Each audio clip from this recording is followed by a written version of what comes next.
Assalamualaikum warahmatullahi wabarakatuh. Sebelumnya perkenalkan saya Adelia Febrianti dengan NIM 08041282227053 dari kelompok 8. Izin untuk mempresentasikan hasil dari review jurnal kami dengan judul Sitoskeleton.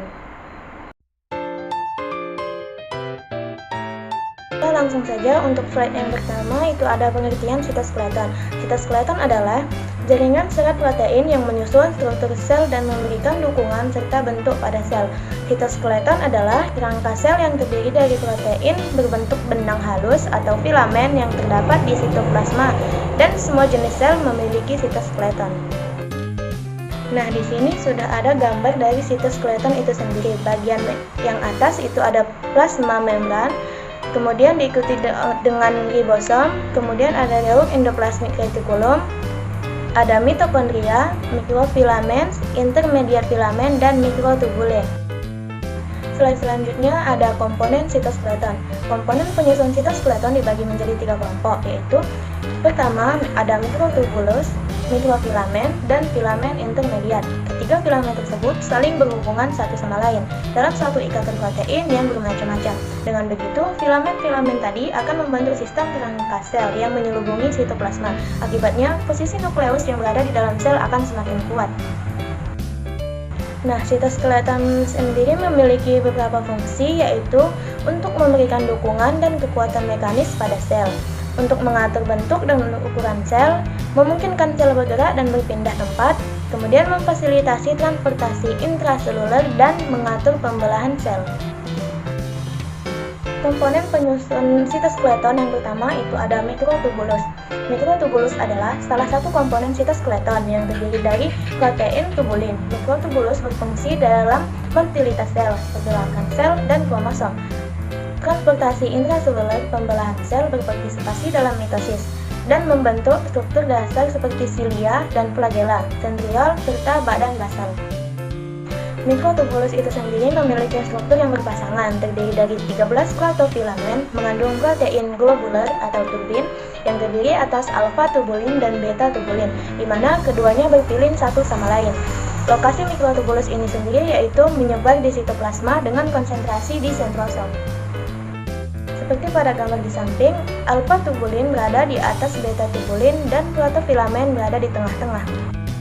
Kemudian komponen penyusun yang kedua ada filamen aktin. Filamen aktin adalah komponen sitoskeleton yang terdiri dari protein aktin. Filamen aktin berfungsi dalam berkontraksi mirip dengan otot dan pergerakan sel, mengubah bentuk sel, sitokinesis pada mitosis, dan transport sitoplasma, serta membentuk struktur seperti mikrofili pada permukaan sel. Filamen aktin memiliki karakteristik berdiameter 5-7 nanometer, panjang bervariasi, terdiri dari subunit protein globuler, di mana G-aktin menyebar sekitar sitoplasma dinamis. Filamen aktin dapat terlihat jelas dengan mikroskop elektron. Lokasinya berada di dekat membran sel dalam sel dan perluasan mikrofili. Komponen penyusun yang ketiga yaitu filamen intermediat. Filamen intermediat adalah komponen sitoskeleton yang terdiri dari berbagai jenis protein intermediat filamen. Filamen intermediat berfungsi dalam memberikan dukungan dan kekuatan mekanis pada sel.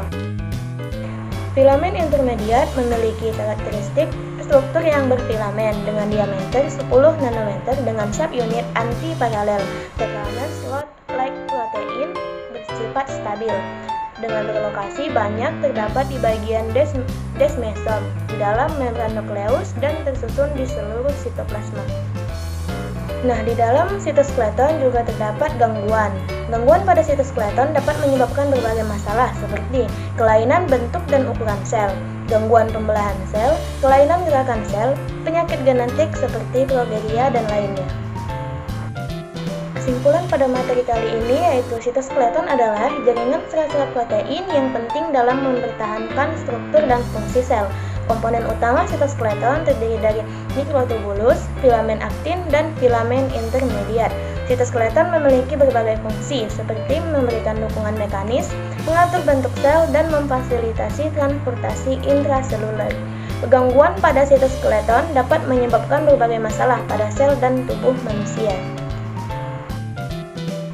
Sekian presentasi dari hasil review jurnal kami dengan judul Sitoskeleton. warahmatullahi wabarakatuh. High five.